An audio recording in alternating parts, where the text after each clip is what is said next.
नमस्कार, मैं शिवानी रतूड़ी, आर्यभट्ट टाइम्स में आपका स्वागत है। बिहार में आगामी विधानसभा चुनाव की सियासी हलचल के बीच अब वक्फ संशोधन विधेयक को लेकर एक और सियासी बवाल खड़ा हो गया है। इस बार निशाने पर हैं पश्चिम बंगाल की मुख्यमंत्री ममता बनर्जी, जिन्होंने संसद में वक्फ कानून पर चुप्पी साधने को लेकर बिहार के मुख्यमंत्री नीतीश कुमार और आंध्र प्रदेश के मुख्यमंत्री चंद्रबाबू नायडू पर सवाल उठाए थे।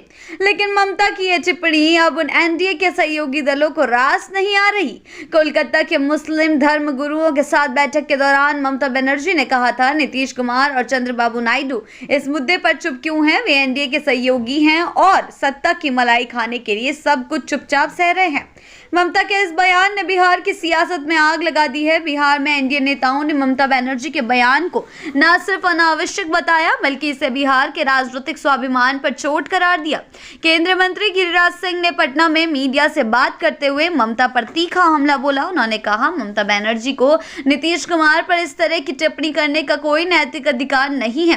वे बंगाल को बांग्लादेश बनाने पर तुली हुई हैं। मुर्शिदाबाद में हुई हिंसा को वह अब तक नियंत्रित नहीं कर पाई हैं और अब दूसरों को नैतिकता का पाठ पढ़ा रही हैं। जी हां, गिरिराज सिंह ने ममता पर आरोप लगाया कि वह वक्फ संपत्तियों पर अवैध कब्जा करने वालों की हिमायती बनी गई हैं। उन्होंने कहा, वक्फ कानून पूरी तरह से पारदर्शी है और लोकतांत्रिक प्रक्रिया के तहत लाया गया है। यह मुसलमानों के अधिकारों पर हमला नहीं है, बल्कि इसकी व्यवस्था को दुरुस्त और पारदर्शी बनाने की दिशा में एक कदम है। ममता बनर्जी ये जानती हैं कि यदि ये कानून प्रभावी ढंग से लागू हो गया तो उनकी सरकार के कई पेज खुल जाएंगे। जी हां, गिरिराज सिंह ने यह भी कहा है कि बंगाल में कानून व्यवस्था पूरी तरह चरमरा चुकी है। बंगाल में गुंडे, पुलिस और टीएमसी कार्यकर्ताओं की तिकड़ी ने प्रदेश को तबाही के कगार पर पहुंचा दिया है। वहां लोकतंत्र की हत्या हो चुकी है, लेकिन बिहार कभी बंगाल नहीं बनेगा।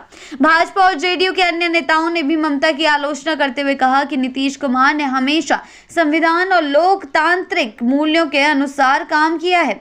उनकी चुप्पी को गलत तरीके से पेश करना केवल एक राजनीतिक स्टंट है, जिससे ममता अपनी विफलताओं से ध्यान भटकाना चाहती हैं। वहीं जेडीयू के प्रवक्ता नीरज कुमार ने भी ममता बनर्जी को घेरते हुए कहा कि बिहार की जनता जानती है कि नीतीश कुमार ने अल्पसंख्यकों के हितों के लिए क्या क्या किया है। उन्होंने कहा, वक्फ बोर्ड के मामलों में पारदर्शिता लाना जरूरी था ताकि उसकी संपत्तियों का सही इस्तेमाल हो सके। जी हां, इस पूरे घटनाक्रम ने बिहार की राजनीति में नया मोड़ ला दिया है, जहां वक्फ विधेयक जैसे संवेदनशील मुद्दे भी राजनीतिक हथियार बनते नजर आ रहे हैं। नीतीश कुमार भले ही ममता के बयान पर सार्वजनिक रूप से प्रतिक्रिया न दें, लेकिन एनडीए के सहयोगी दलों ने यह साफ कर दिया है कि वे अपने नेता के सम्मान पर कोई समझौता नहीं करने वाले। बिहार चुनाव की जमीन तैयार हो रही है और ऐसे में बयानबाजी और आरोप प्रत्यारोप का दौर और तेज होने की संभावना है। ममता बनर्जी का यह बयान भले ही बंगाल की राजनीति के हिसाब से दिया गया हो, लेकिन बिहार की सियासी जमीन पर उसने एक नई बहस को जन्म दे दिया है। आगे के अपडेट्स के लिए जुड़े रहें आर्यभट्ट टाइम्स के साथ ही चैनल को सब्सक्राइब करना ना भूलें और हमारी फेसबुक और वेबसाइट के साथ भी जरूर जुड़ें।